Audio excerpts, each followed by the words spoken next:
Going live. Boop. Hello, we are back. We are back. We are again. live. Shady's back. back. Tell a friend.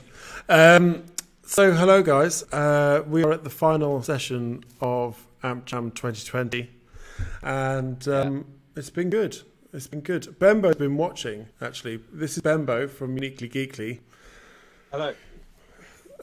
Please say hello to, this is your opportunity to say hello to your loved ones. They won't be watching. They won't be watching, so there's no point, really. But so this is the final session. Headline act. How'd you feel? Oh dear. I never used the phrase headliner. I never in another social. I never used that phrase. I don't think it just happened to be going at the end. No, you just take it, you assumed. I just save the pinnacle of your weekend. The butt rust with me. Yeah. See, Ben, everybody is having the reaction that I have. So that's what Ben looks like. People writing in the comments. Do people not know what Ben looks like? No, I didn't know. Okay. But I have met him multiple times, so to be fair. Okay. I see. In fact, Ben, you're probably one of the first poster collectors that I had conversation with face to face. I'm going to turn my light on. Oh, that's too bright. Oh, and Matt Griffin joined. I hope he didn't hear my comments earlier. It's taken me all week to get the chat working. Great job, Gareth. Thank you, Bruce Knight. Thank you. You've been very supportive on social and stuff. And thank you for encouraging Andrew Swainson to make a print out of his Evil Dead print that OG that he did for you, because it's a really cool piece, and the variants on wood. And they got Tom Chester involved to offered a framed version as well. So it's nice how everything's just all interlinked. It's cute. People are saying hi, Ben. You got Stacey Langdown, Bruce Knight saying hi. It's just a lovely people, really. Barry McGrogan. The big hitters. They're here. They're here. Big hitters. They're here for you. And Jock gave you a retweet for the post on. I noticed. Yeah. Wouldn't come on. He retweeted me, which was lovely. He's watching. He's a busy boy, unfortunately. He maybe some other time we'll have a chat with you with him. Yeah. Is he going to do something for you at Uniquely Geekly? Sorry? Is he going to do something for you for Uniquely Geekly? I would love to make it work. At the moment, he's so busy with comic work, and he's not even doing. He's got small amounts possibly of poster stuff, but mainly it's just so much comic work going on. He's got some really cool things, and film work. You know what he's like. He's got his fingers in amazing things. But I would love to do something with him if we can pin him down.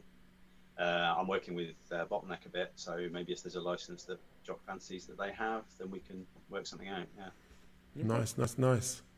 How many people have we got on the channel right now? 24, I think it was. Well, I watched a second ago. 24 people watching right now. Well, because you're at the end, Ben. We can probably go. Well, it depends how much time you've got as well. To be fair, but is it we don't have to finish 10 minutes before the hour if you don't want to. I'm avoiding putting a 2-year-old who hasn't had a nap to sleep by staying longer. So if the chat's flowing, sure, we'll go on through till no. It's gonna go me. When I get the text that says he's asleep, then we can. But no, really, I don't know what I'm even going to talk about. I'm sort of. I do. I mean, people already love your the pieces on the wall. I mean, I love them. Oh yeah, you need to. When we had our rehearsal call a little while back, he put the camera with the Ollie Moss Empire Strikes Back out of frame and then very knowingly slowly twisted the camera to bring it into shot, knowing that I would go, "You mother." IKEA clip frame, it's going back in a steel box as soon as the show's over. I was like, what can I put on the wall? Matt's was there already though. Matt's was up. As soon as I got that in, that went in a frame. But Ollie's will probably go back in the drawer. How did it feel? I don't have it in my hand yet, but how does it feel? Really nice print. It's lovely. Yeah, I've got the other ones coming. I sort of had to get them both separately, so I've got to work out which one I prefer. But that one I put straight up. So we're getting questions in, but we'll come to those. Like we'll try and save them if my cohort key will maybe write a couple down like that one there. I got it, Ben. I mean, Gareth, I got you covered. Don't worry. Okay. All right. Well, yeah. So I guess we'll start. So your name is Benbow. It is Benbow. Yeah. That's the name on your birth certificate, yeah? No. I did wonder what is your surname Bow or not? I can't tell. No. I can't tell. I didn't think it was, but I didn't want to be that guy that. Do you know what I mean? Anyway, so annoying Facebook profiles. I joined Facebook and thought, well, this is a crazy thing that wants all my info. Why would I give it real info? So I didn't. And now I'm kind of stuck with it because everyone calls me that. yeah, I've got no idea what your name is. I mean, you don't have to say it here. You probably won't say it here. I'll message you. You'll message me. Okay, he's going to slide into my DMs and give me his surname. But if you've been to Thought Bubble, you may have seen Ben around. Ormondo Con. Any others? No, those are the only two so far. So not necessarily.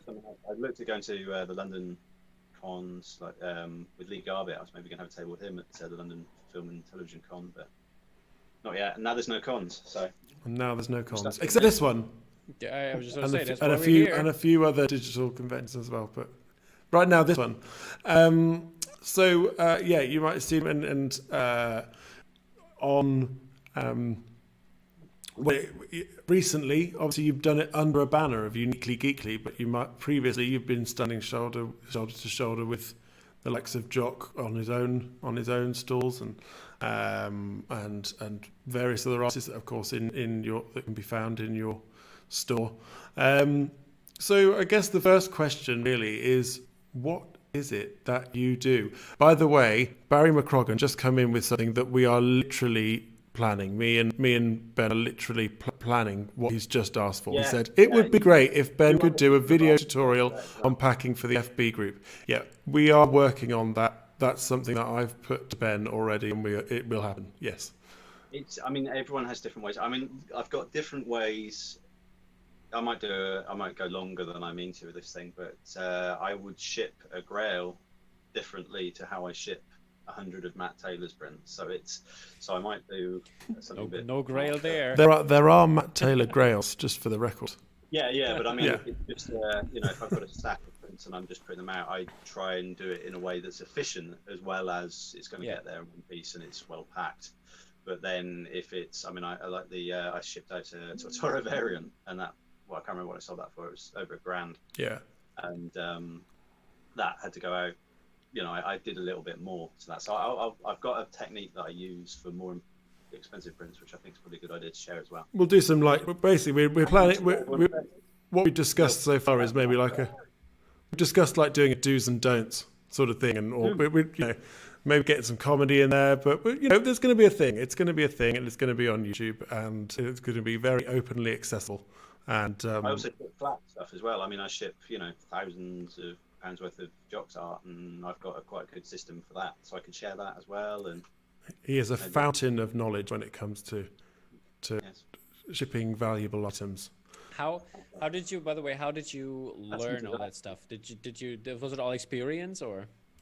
Well, a lot of it is Espresso Beans and the forums, and the way I receive them from other people. You learn a lot from how people send you stuff. I've had a couple of really bad disasters. I had some prints I shipped out for Elis. I don't know if you know Elis. He's a street artist I work with based in Brighton. And I shipped out a small print for him that got damaged. We thought the packaging was bulletproof. He's just frozen on us. So we'll just keep the thing going. He'll be back. It'll be fine. He'll be back. Yeah. You just went for a minute. You went for about 20 seconds. So Matt Griffin asks, how do you fold the expensive ones? Well, in 8 normally. Yeah, in 8. Yeah, sure. Anyway, so if we go to what is it that you do? What is Uniquely Geekly, and what is it that you do in your do you want to know? personal do you want to go the beginning. And I think day dot. I think day dot, because people see you around, and sometimes people might see you as knowing that you're someone who ships. Some people see you as a fan. You are very much both, and other things to boot. So yeah, take us from day dot, I think. I mean, I was a fan first, for sure. I mean, initially I started, my business wasn't even anything like what I'm doing now. I was working doing websites, cheap websites for people, and I was doing fixing computers, going around fixing people's computers in their houses and things like that. And that was something, because I could go back even further. I had a couple of cool jobs. I used to train air traffic controllers and run a simulator network. That was left field. That was. I know. And then I worked, when I got made redundant from that, I worked in internet marketing. I got made redundant. I went to another internet marketing place. I got made redundant. And I went, I've had enough. This isn't what I want to be doing. I don't want people to tell me I'm useless. I'm going to go and find out I'm useless for myself instead. So I started up on my own, and the only thing I could think of that I could do was websitey stuff and fixing people's computers, which is what I used to do for friends, family.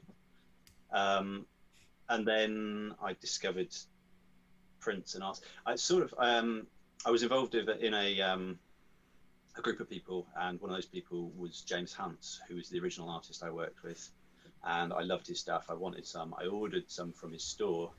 They took months to come, and when they turned up, 3 of them were wrong. And then he had a bit of a toys out the pram moment, said, I'm not shipping outside the US anymore, I've had enough.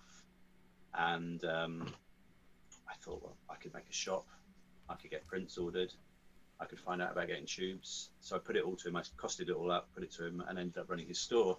And for a bit there, he's petered off now. He's doing a lot of original stuff, but for a bit there, he was selling a lot of prints. He was really big. He blew up on Reddit. He blew up on all those kind of sites. Had a real peak for a bit, and it was a really good income for me. But then it sort of drifted off, and in that time, I discovered the alternative mood prints. I discovered the Breaking Gifts experience, which was before you came along, I guess. But it was Gallery 1988, and they did a Breaking Bad show. And they released over time a series of prints. There was a Daniel Danger, there was a Tom Whalen, there were a few.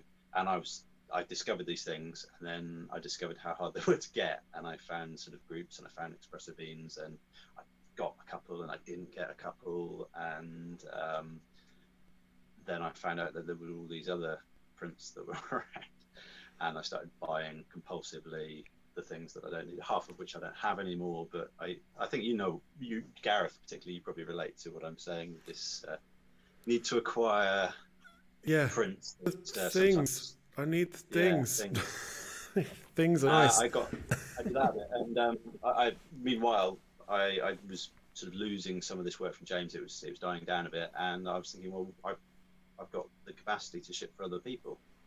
And I'd heard of Jock, who lived around the corner from me, who was friends with mutual friends. It doesn't really get more fortuitous than that, having an artist like Jock round the corner from you. Get to meet him, and so I went to Thought Bubble, which was, I think the first one I went to was 2014, maybe. It was the one where Mondo came over with loads of stuff.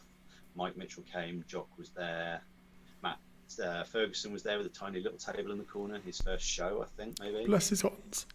And Ollie was there. Ollie brought the paper cuts. Was that year, maybe?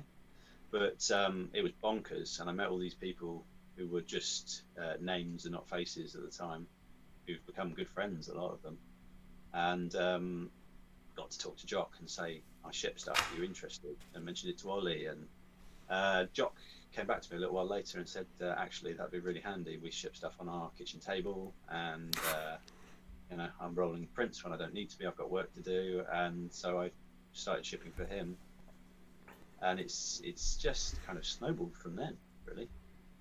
It's I've just picked up people. I met Matt at Thought Bubble, Taylor that is, and then I met him, saw him again at MondoCon, and I kept bugging him and saying, well, why are you shipping your own stuff? You're a superstar, you shouldn't be shipping your own stuff, you get me to do it.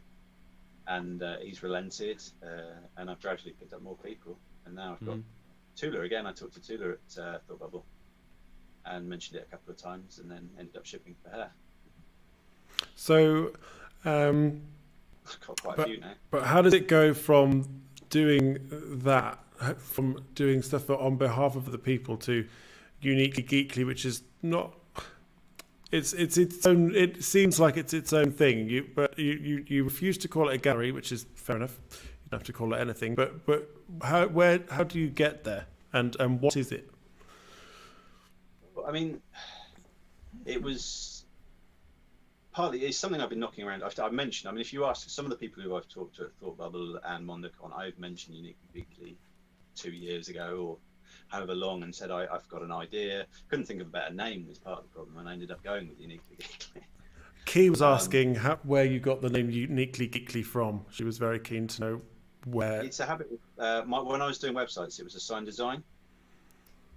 It was a sign design. A sign design, and then I'm you just love rhyming names. He's gone. He's paused again. He'll be back. He'll be back. Don't worry, guys. I have faith. I have the faith. Yeah. We just have to tell him. Yeah. Let me know when we want to get into question, Gareth. Okay. So. Oh yeah. I just wanted to give him a chance to. Sure, of course. I'm just letting you know and playing down the downtime we're gonna have for a second here. Yeah. I mean, Ben is a busy guy. Maybe he's rolling a poster. While He's back now, I think. There. So. I'm back again. Yeah. You are. Shady's back. Yeah. It's maybe because I'm streaming the YouTube and talking to you. If I pause the YouTube, Yeah, maybe we'll keep an eye on the comments. You don't worry about that. We'll keep an eye on that stuff. We got you. Davey swears I'm a robot. Oh, because I'm glitching out. Yeah. So I don't really know. I just wanted somewhere. I thought partly I want to move James Hance's stuff off so I don't have a store for him because I don't really need the second store. And I've got all this other stuff lurking around in my flat files, and if people want to let me sell it, that'd be great. But they don't. So I've got. I ended up hooking up with Ollie eventually after a lot of badgering and going up to his house and taking everything he owned home, which was a bit crazy because he's moved to the States. So I'm basically storing everything for him. It's basically a safety deposit box of some of the most sought after prints in the hobby. Yeah. Where do you live again, Ben? So I had to pump my insurance up and put an alarm on and get a CCTV system, and some of them are stored off-site in an archive. Understandable. blimey. Understandable. Yeah, if we go to a few questions, then we can come back, and then we can come back to Sure. some stuff from AMPjam HQ. If we go up to that question from Pete, yeah, that'd be great. Yeah. Would Ben use a plastic tube for shipping? Would I use a plastic tube? I've shipped with a PVC tube before, but I found that PVC tubes they lend themselves to be checked for by the customs. I think they stand out a bit. So actually, okay. if I was going to ship in a PVC tube with a Grail, I'd probably ship it in that and then in a box if I could. Yeah. Okay. Maybe. And also the other people. A lot of the galleries at the moment are talking together about maybe trying to use more, planet-friendly materials, try and get rid of the plastic end caps and things. So, we were talking about that yesterday. Yeah. Yeah, you want something that's indestructible but also doesn't destroy the planet. It's a balance. I have used PVC tubes. Mm-hmm. Okay. There was a question from Pete just a little further up, which was if there, I think, was any artist that you could work with. Oh, that's right. Yeah, I didn't see that. Sorry. So what Ollie, I've been trying to pin Ollie down to work with me. That's not working. He's incredibly hard work to pin down. But no, not really. I mean, I appreciate whoever wants to let me ship their stuff. I work with all sorts of people, and I'm working with Jack at Poster Spy, so I'm getting all sorts of things from him to ship.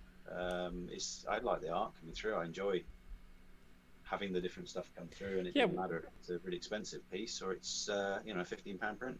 Yeah, where's Jack, by the way? I didn't see him all weekend. No, I've not seen him around. I'm wearing a t-shirt, especially. I've got a Poster Spy t-shirt, and I don't know. Okay, I see. Maybe he's watching the feeds later. Mr. Smith or Mrs. Smith wants to know: are you gonna handle the Bodega Bay for Durieux? Is there any news? I don't think so. I think that one's shipping worldwide from Nautilus anyway. I tried to help out with the Cotton Club one that was only shipping Europe, I think. Only shipping Yeah, that for Sold in non- Europe, shipped only outside of Europe. Yeah. Yeah, that was the one. And I was going to do something. I talked to Jack, and it was all sorted out, and then it just went off the radar slightly. So I don't know what happened with that. Okay. Okay. Yeah, so no, not as far as I know, but I'll ship anything if they want help. If I can help. I've got the other bureau, the David Ford's recent one that he released is coming to me. Mm-hmm. Oh, is that the Bodega Bay? I don't know. Is that the birds one? I'm not sure. If it is, then yes, I am. The Bodega Bay is the birds one. The birds were two. Oh, okay. Yeah. Right. The one he's just done, David Ford's just done through his site. Then yes, I am shipping the European orders for that. Okay, cool. That's very cool. And there's also a question from Vittorio. Is there a way to reuse the tubes that are sent to customers? Because he has loads of them. Can people get that back to you somehow? It's kind of a cool idea. It's not something I've thought of. There was It's a shame if they're sitting around and getting chucked out that they aren't being used. I do have a habit. I say I want to be recycling and things, but I also do like sending out a clean new tube. I have tubes kicking around from things I've bought, and certainly business-wise, I don't want to send them out for personal stuff. Yeah, maybe, but it would be cool. What if you had tubes that's something we should all talk about and look into? What if you had tubes that were reusable? Is in reusable forever, and they get sent back, and you keep sending them back to the gallery.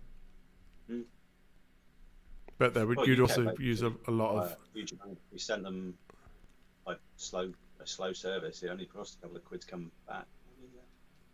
Yeah, maybe. All we need is some way of covering them again to make them look nice, and then send them out. Yeah. Dave Skates asking, "Can I come look through that flat file?" I think the answer is no. But I mean, I'm putting it to Ben, so you're welcome. There's all sorts of interesting things in there. Ollie's lovely. Ollie's creative. He's amazing. He's slightly scatty, I would say. I hope he wouldn't watch this later and be offended by that. But some of the things that he had just knocking around were amazing. It's been really quite a cool experience to help him out. We talked about there's quite a few one-of-ones there, right? Yeah, there's odds and sods. There's things though that he has done that he hasn't got a copy of himself. There's lots of that, which amazed me. I thought he'd have one of everything or five of everything, but no, there's stuff that hopefully at some point we'll put out for sale that he could have sold then, but he just never got around to it. And I've got a few bits and pieces after that are coming up from Ollie. A few rarities that I've got knocking around to go off. Yes. Please stay poised. I'm glad you managed to sort that out. We had a little phone chat a couple of hours ago, and I was a little tete-a-tete, and I was like, "You can do this. We can get some stuff up, and you can." Yeah, I've got a few bits and pieces that are going to come. Yeah. Gotta love those grails. I had a lot of things in the fire. I had a lot of plans that I wanted to bring to this that haven't worked out. I had a print that I'm trying to get to work with Matt Taylor. That's not going to happen for this, unfortunately. I've got a print that has been approved with the help of Bottleneck for Patrick Toner. Do you know Patrick Toner? Yeah. Is it the Batman animated series one, right? Yeah, that's going to be coming at some point. Cool. You're going to sort us out with a pre-sale link, right, for the convention? Yeah. I can do something. Because we were hoping to have that ready for this. and unfortunately, it just didn't sort of work out. But yeah, there'll be a little allotment for people who are following AMPjam. Yeah, I can do that. And there were other little bits and pieces, cool stuff that I tried to get working, but it just hasn't happened. It's been crazy. I thought lockdown would be quiet. I thought everything would go really quiet, and I've been so busy. Tula had that massive sale. I had like 600 things to ship for her, and crazy. Matt Taylor. I've been working with a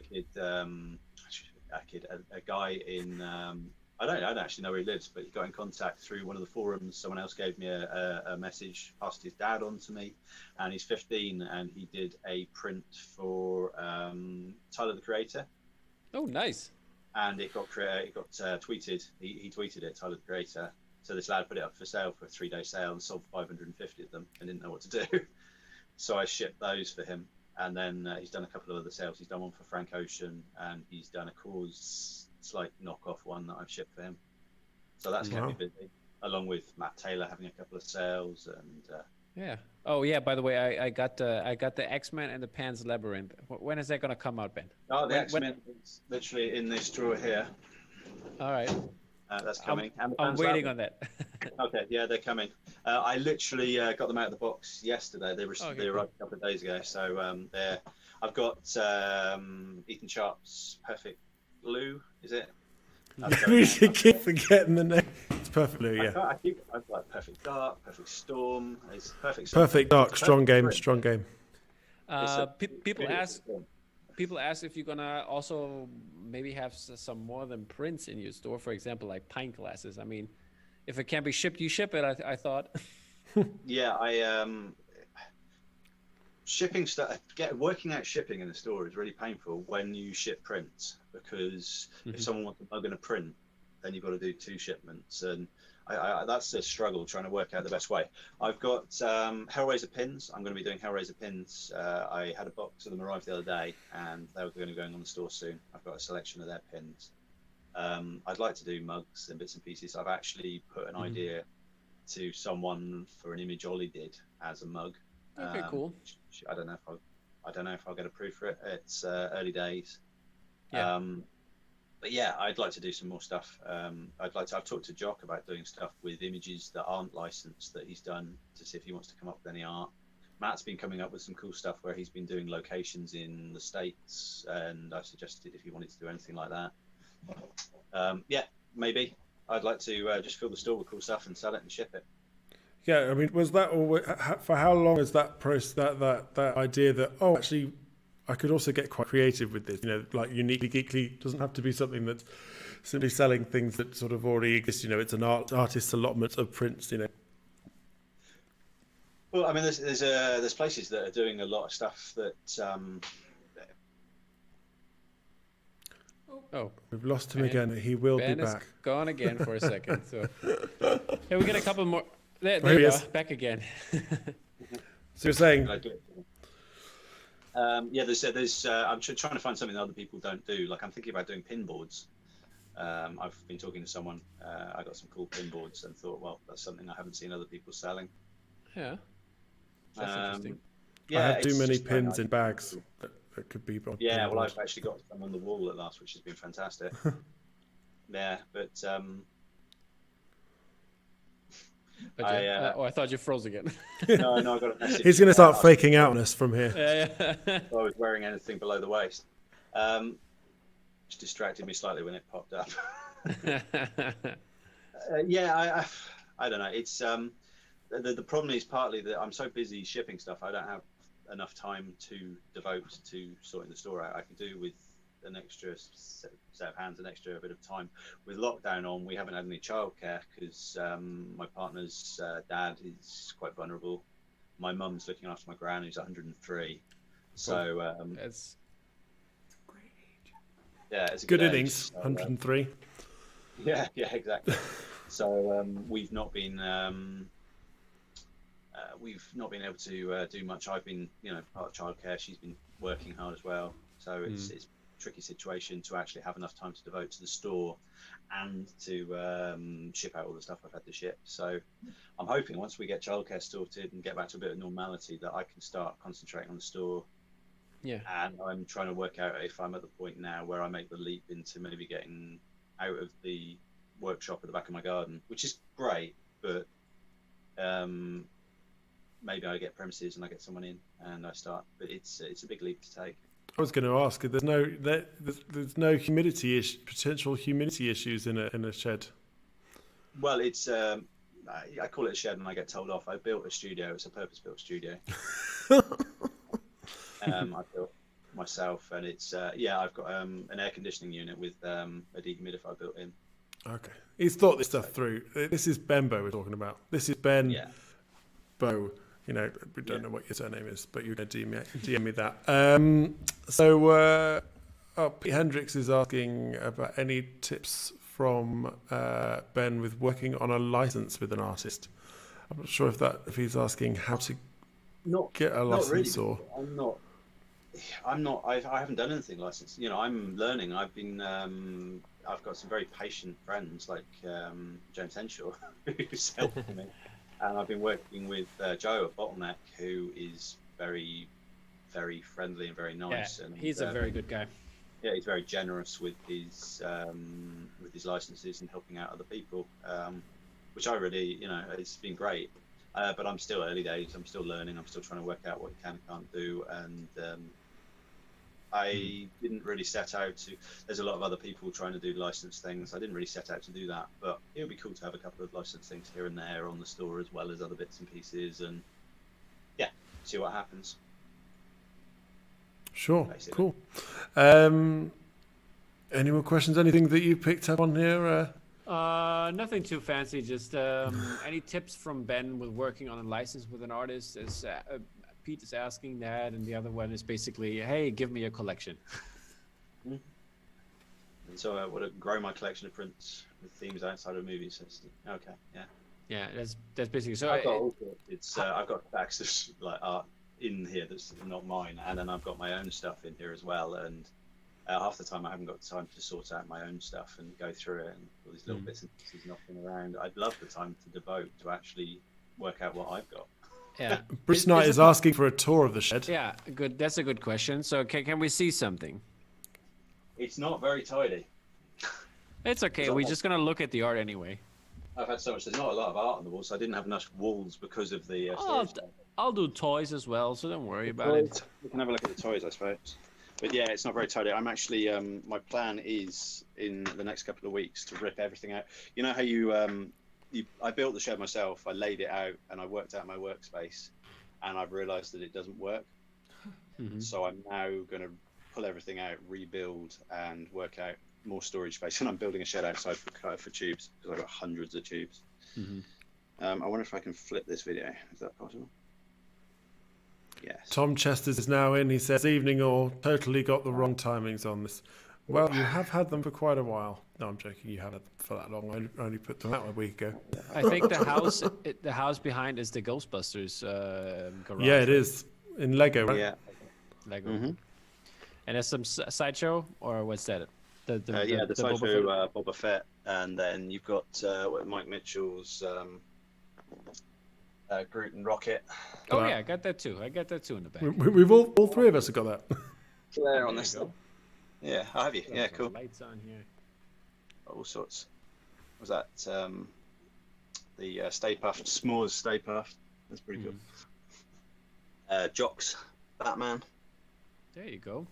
Yeah, I got a few bits and pieces. It's all sorts. It's a real and a cause. Yeah, although he's going blind at the moment. Is that UV protected or? Yeah, no, I'm just thinking that it's only been in. I got it out the other day, out of the box finally, and I am now thinking. Yeah. Maybe I should put it in the box again. What kind of paper? Oh, it's the Matt Ferguson unicorn paperweights. Oh yeah. There you go. Yeah, very very lucky to have those. Yeah, and quick question on the side while you show us your cool stuff. As a longtime member or in the collecting community, how do you feel with its current state? I think it's pretty good. I think there's always this talk of the community drifting off. I'm trying to think what else I've got. All you see is my mess now. It's chaos. I've got cardboard tubes everywhere and whiteboards with things on. This is where your prints are, people. Oh, those are the cool pin boards there. Oh, those are awesome. Yeah, they're neat, aren't they? They're really cool. So I was talking about doing something with someone with that, but I don't know. I've got some Tula originals gnawing around. Yeah, why not?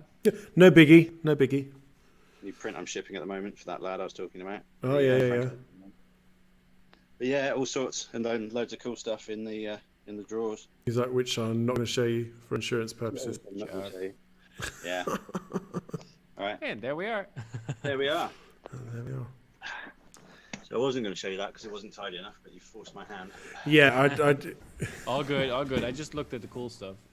Good. That's what I was hoping. Yeah, I think the state of the community is good. Everyone always sort of predicts this bursting bubble, but I think it's just evolving. I think it's just changing, and I think generally there's a few people who just like to weigh in and jump on drama and cause trouble.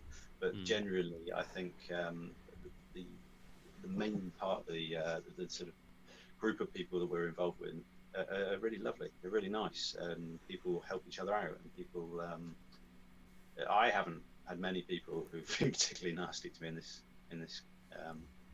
Yeah, I got lucky too so far. I mean, met a lot of great people, and I'm here hosting with Gareth together, and I have been known Gareth for quite some time, and doing the podcast and everything. So that's always a cool thing to do and to have. And yeah, Ben is frozen. Ben is frozen, or he could be faking out this. I can't tell. Yeah. I can never tell.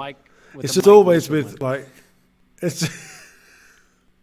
Hey Chris, shout out to Chris and what's his Darren, the other way, Darren Andrews, this way around. Yeah, shout out to you guys for doing the quiz again yesterday. And is it possible to see some Tula originals? That's what Chris is asking for the quiz. They're going out to the people. They're not just any. Oh, I see. Yeah. They're actually spoken for. Yeah, it's really for the people who bought them to show them. It's not really my place. Yeah. All right, sure. Cool. All good. There's good stuff in there. I'll say that. If you fancy getting an original from Tula, it's well worth it. The stuff that comes past me is great, and you have the benefit of me shipping it.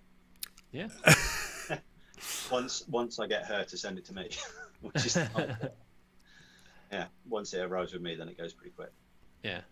Bruce Knight, it's good to see that Chris is out of bed. Not sure if Darren is. Darren is out of bed, and he's gone Peppa Pig World. Can confirm. It's impressive considering the state of them. It sounds like they've marked the quizzes as well, which I would. Yes, they've been messaged. They've been. By the way, speaking of the quizzes, I got some news for you on that quiz. Your team came in third place, Ben. Oh, right, cool. You got 53 of 80, but I mean, they call it team here. So your team came in third, and it's 53 of 80. You got correct. So heads go off to you for that. Well, it was Fitz. Maybe Fitz was getting ones I had no idea on. He was really good at the kids' drawings as well, and the singing. Yeah, it was. Yeah. Okay. Cool. So I have some more news on the quiz if we want to do that now, Gareth. You want to do it now or? I think we'll do it on its own thing, just because we don't necessarily have everybody who participated in. I think it's a bit of thing. You're never going to have everyone. I mean, I know we're not, but I hadn't even seen these yet. All right. I thought maybe we're gonna put it in at the end here, but the third place is very good, Ben. So congratulations on that. Yeah, I'm delighted with that. I was, when we first got the form and looked at David Speller's pictures, that was like, oh wow. If the questions are anything like those segments that he picked, we didn't think we'd have any hope whatsoever. Yeah. Quite pleased. Yeah, well done. I mean, if you had have won, I would have felt very conflicted sending you a prize, given that you are completely overqualified. Anyway. I wouldn't have kept it. No. Mainly because I've got one. Mainly because you've got one, yeah. Okay, question from David Spell. He wants to know how you manage artist schedules and egos. That's a strong question, and given that that's a horrible question. Given, I mean, for example, yes, Ollie might watch this, but probably in 3 months' time. So go ahead. Well, I mean, none of them really have egos who I work with. Nobody's really. They all have their own intricacies. Some artists are really well organised and on it, and others are chaotic and creative. Quite a few of the ones that I end up helping fall into the latter category, just because that's where my purpose is. That's where I come in useful. Jock does amazing work, amazing art, but he doesn't want to deal with the shipping. I mean, he probably would, but it's easier for him not to. He's got deadlines and work to do. James Hans, who I mentioned, he didn't want to do it anymore, and he still runs his US store, and I think I probably ship stuff out much more efficiently than him might. But his stuff gets there eventually. Lisa Tula Lotte, again, I think I've been useful in helping get stuff out to her. It's fun getting it from her, but once I get it, it goes quite quickly and gets out to people. But no one's really, ego. Nobody's sat down and said, this is how I do it and this is the way, sort of thing. I get people who they're more like, Elis is amazing. He's a street artist in Brighton and he's very on brand. He tells me how he wants something to look, and it's amazing. He knows what he wants. Others are just happy for me to send out any old email and fling me a logo. Matt Taylor's never even given me a logo. I've been asking him for a logo for my emails I send out on behalf of him from stores, and I've still not got one from him yet. But yeah, everyone's pretty easygoing, I find. As long as I ship stuff, Yeah, that's great to hear, I'm man. easygoing as well, so that's why we get on. We've got what Pete's asking all the questions. He's Right. getting really geeky questions. What you must have some prints coming out. He's saying, what carrier do you use? Pete is gonna have some prints coming out. I want to see that. Well, Pete. people at the moment, carriers are it does sound like he's starting up in competition. Yeah, it's People are, there we go. And just a pause here. Pause. How are you doing, Tom? the start of July, first week of July, maybe. Ben, we missed you. Ben, you went. You're gonna have to rewind probably about like 15 seconds. I've got 100 meg broadband. I don't know what's going on with this internet. If it's me. And I've got an apartment that smells of rich mahogany. Mm-hmm. So it was my command reference. Go. The Americans are particularly concerned about their shipping because their shipping service has gone to hell. I'm trying to remember what I said.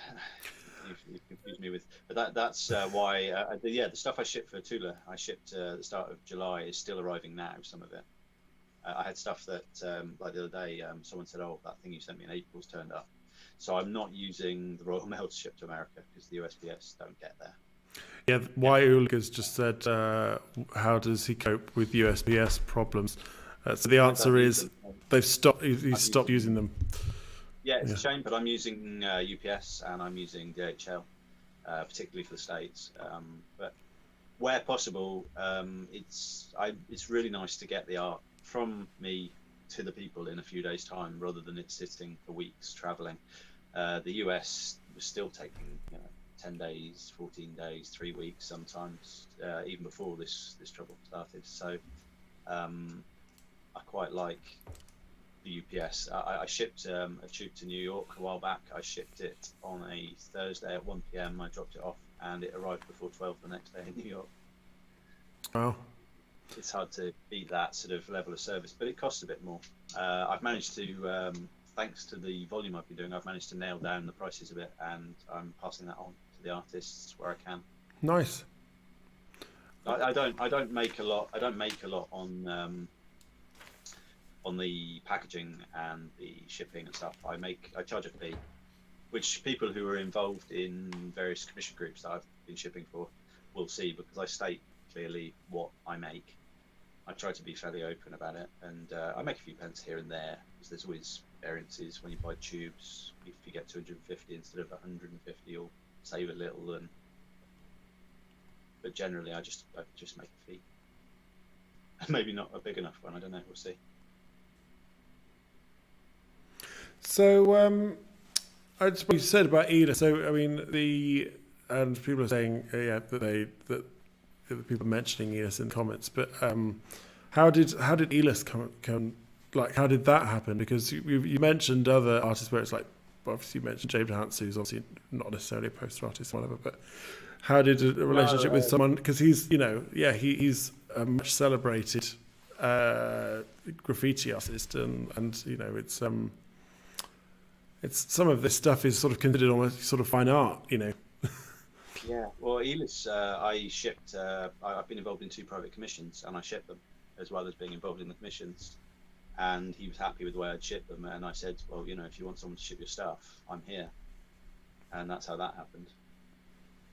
Well, I did not anticipate the answer being that simple. I'm imagining that there's some magic encounter and there was lightning bolts and there were unicorns and all sorts of things happening.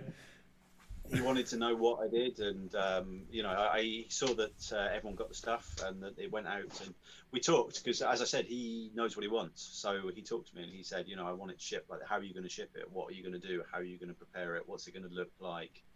What color are my tubes? You know, that kind of thing. Because he's very he knows what he wants his brand to look like.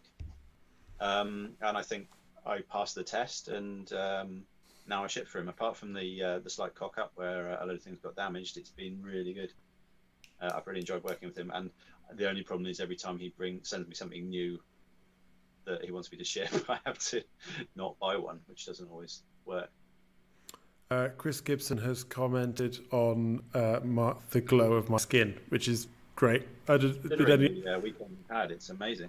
It's all down to a $14.99 ring light from Amazon. So I can post that link up on my social media if you want to look. It's fabulous. The glow up. I've got the glow up. You know, I chose the yellow light because the white light's quite harsh, and I think there's no light. It's gonna look like me. Huh? How do I look now? Is the skin still good?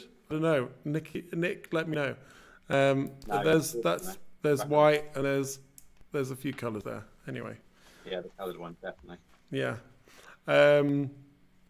Does Ben know? This is one of the things that I wanted to cover actually, because you're and we've got Andrew T asking about layered butter because you're doing some shipping for them. The magazine. I think they're cutting off their pre-order on. It's coming up at the end of the month, I think. I need to order it. Yeah. And shout out to layered butter. It'll go to print, and then they'll send me the copies for Europe, and I'll ship them. And I think, although I don't want to, I'm not 100% sure, but I think I'm going to have extras. I'm going to have a few on the store as well for people who missed out over here. Oh, cool. Maybe I don't. No. Shout out to layered butter. We're going to probably we'll probably do something. We'll probably do a little collaboration. And is Ben going to start shipping the glow lights now? Yeah. I mean, it's a new. Yeah. It's you got to. Matt Griffin's asked about the shipping for Kickstarter funded art books as well. I'll have to work that out. Is that an in-joke or?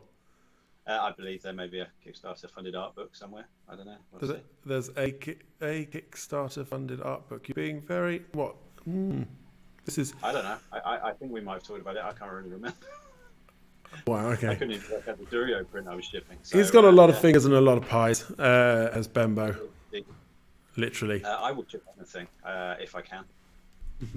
I've been shipping T-shirts for Jack at Poster Spy and in badges and you name it. Nice. I guess one of the things I don't know if you want to speak specifically on like working with particular artists. I mean, one of the things that I think might be quite interesting to talk about is because obviously you've got your own thing going now, as Uniquely Geekly, but being next to, for example, Jock at a convention, and Q is massive. What is that experience like? I mean, I think there's. I hope that you can hear me. We can now see you moving again, so you're back. So that's good, and I'm glad that my question was long enough. Must be my internet as well, which is annoying. Yeah, it's great to have 100 meg, but as long as you have 100 meg all the time. When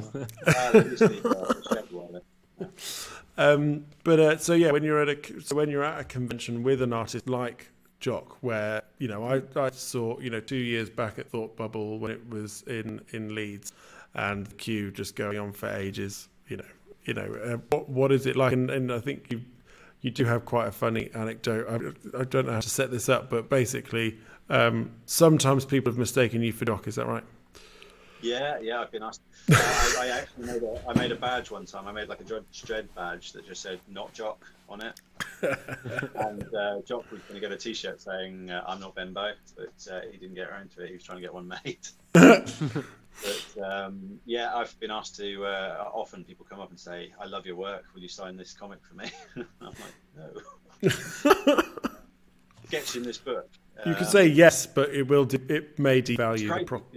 I mean, 20 quid and we're good. MondoCon and Thought Bubble last year were the first time I'd done anything in my own right. It was, Uniquely Geekly was launched last year. Before that, it was going to the cons with Jock, which was amazing. I was helping him and I was on his stand, which was cool. But the level of fandom that Jock gets in particular, he is always taken by surprise. I remember one of the Thought Bubbles where he turned up with a massive hangover, like half an hour late.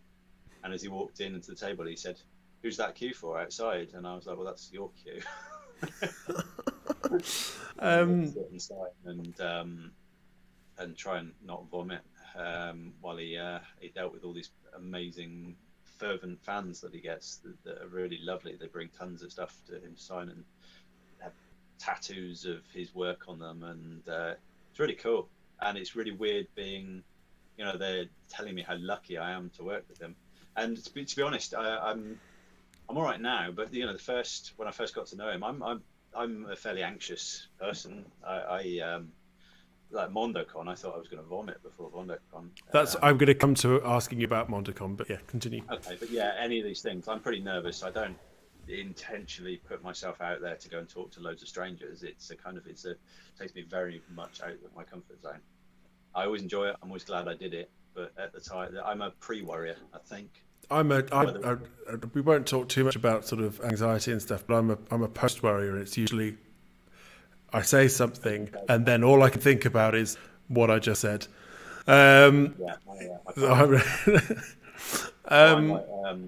With appointments, or I'd love to just turn up to things, but whenever it's scheduled and appointed and I have to actually be somewhere and there's no escaping the fact that I have to be there, that makes me nervous. So doing something like MondoCon and having thousands of people queuing to deal with was interesting.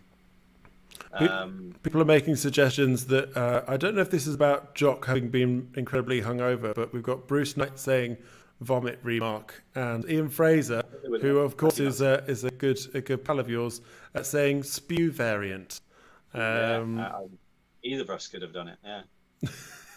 But what I was trying to get to by saying that and saying I'm an anxious person is people were coming up to me and telling me how lucky I was working with Jock. And even initially, I was having to go over to see Jock and go to his workshop, and that was a nervous experience in itself. So I'd just go to Jock's, witter on like a loony at him for 20 minutes, half an hour, and then leave with stuff I had to ship and go, "Oh God, what did I say? What did I do?" I just talked nonsense at him for a while. It took me a while to calm down over just fanboying myself, because I'm a fan as well, and these guys are big people. I don't know how I've ended up working with such amazing sort of giants in this community. Matt Taylor and Lisa and Jock and fortuitous encounters. Ollie. Ollie. I mean, it's just Ols. Yeah, that was great. I went to his mum's house. All for the olds. Yeah, Ollie's mum is amazing. She's hilarious. And, you heard it here first. Hooked him into line. It was very funny. So yeah, one of the things I wanted to ask you about was it's all good to Ollie's mum's house. She's great. Lovely. Making a cup of tea, probably. Nice. I wanted to ask about Uniquely Geekly. As I say, it's been a journey for you. It was a journey to get to MondoCon, but it was but to get to that point where it's like, okay, I've got a business, and now I'm going to. I mean, it was basically your debut there, right? Yeah, MondoCon.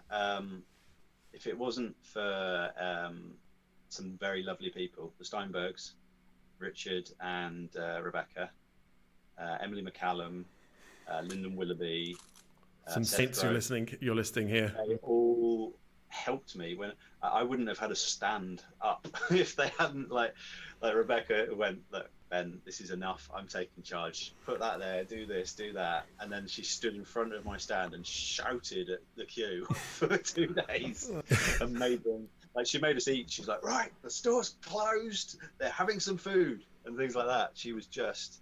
They were all amazing and helped me out. And I was. I prepared as much as I could, but I was still out of my depth and not quite sure how I was going to do it when I got there, and it worked so amazingly. It was such a cool experience having my own stand and having Matt on there and all these amazing artists. The only problem I had, and the only regret I had, is that I oversold myself slightly in that I had more art than I had space on the walls, and I wasn't able to feature all these amazing artists I had involved.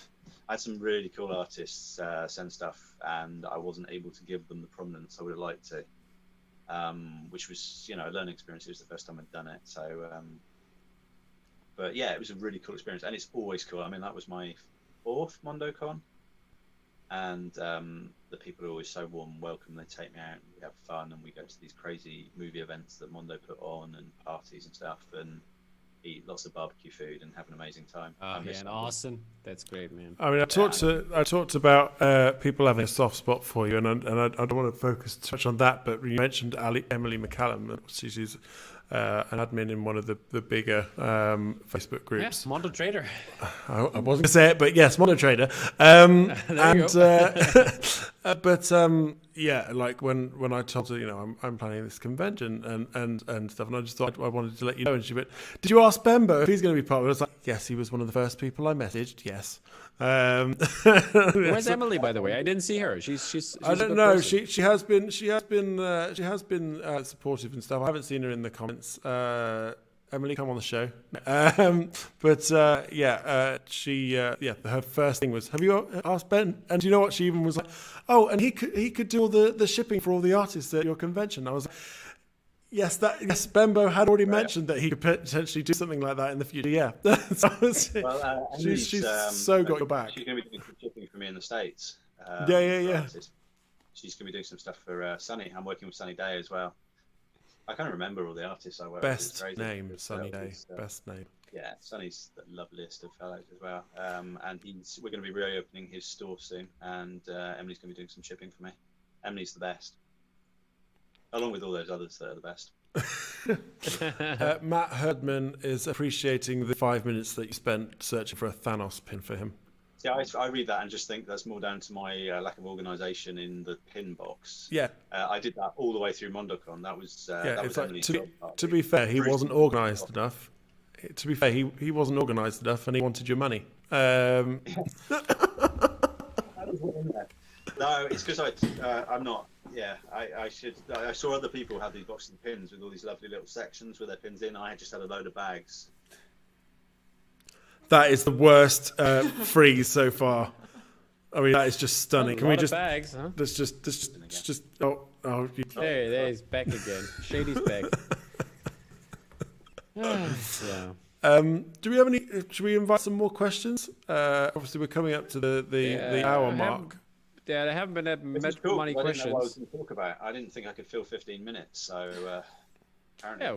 Well, I had something, but we were trying to mix out, questions from us, questions from them. I had some there are some questions there, like MondoCon, like to launch your business in another country. Do you know what I mean? To have your ta-da in another country. An American entrepreneur. Shipping some of Ollie's stuff and a lot of Matt's stuff was left at Mondo, which was good. That was quite handy. But yeah, the shipping everything out over there and then setting up was crazy. Yeah, like what was that, like a big shipping container or? I made crates. I made these crazy crates. One of them I'd used before. I'd made from the very first time I went with Jock and shipped all this stuff. I made like this crazy wooden crate, but I ended up with 2 of them, and then they were like an inch too big to be allowed to be shipped, and I had to take it to pieces again and put it back together and cut a bit off it, and then just all the other stuff that you have to take. I had a suitcase full of things like table covers and inboards and signs and all that stuff that you have to remember to take, and it's in a different country as well. It's a miracle that it went as well as it did, and partly down to the people who very graciously helped me. They were awesome. Awesome. Thank you to everyone who helped Ben. Steinbergs. All I've done to thank them after that is fill their house with my artwork. They're like my dumping ground for. They've got so much stuff at the moment that I need to get shipped over. Prints and books and comics and pins. Lions and tigers and bears. It was just there in my head. I don't know what happened there, but But Key just looked to the side of me and was thinking the exact same thing. Yeah, okay, so I wasn't completely mad. Being invaded by next door's cat as well. Nice. He likes my workshop. He comes to visit, don't you? Bembo's neighbour's cat, come on the show. There we go. What's up, kitty kid? We were introduced to Raid He comes 71's around cat. much more since we lost our dog. Well, Never that's even sad. met before. Yeah, it is. Yeah, he's it's kind of filled the void slightly. I get to say hello to him now that I didn't before. It's I just feel usually really sad running now like because a dog was and now isn't, and now I'm really sad about the but dog. he was a dog that rescued me when I was down. He was 5 weeks old when I rescued him, and I was in a fairly miserable place, and he was 15 and a half when he went, and in that time he'd left me with a partner and a son that I didn't have before. So I'm in a pretty good place about it. Plenty of reasons to be cheerful. Yeah, I guess. I can't scratch my leg then.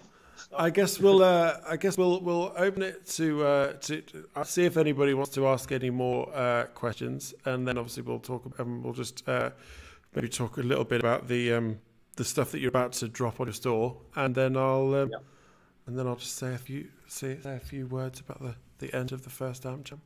Yeah. If anybody's got any questions, your inaugural AMPjam. thank you, man. Thank you. You've done an amazing job, all of you as well. It's been awesome. Thank you. Thank you. Like, nobody I've talked to over the weekend has had a bad word to say. Yet. They better not. Yeah. No, we're all going to wait until they plug you off. Yeah.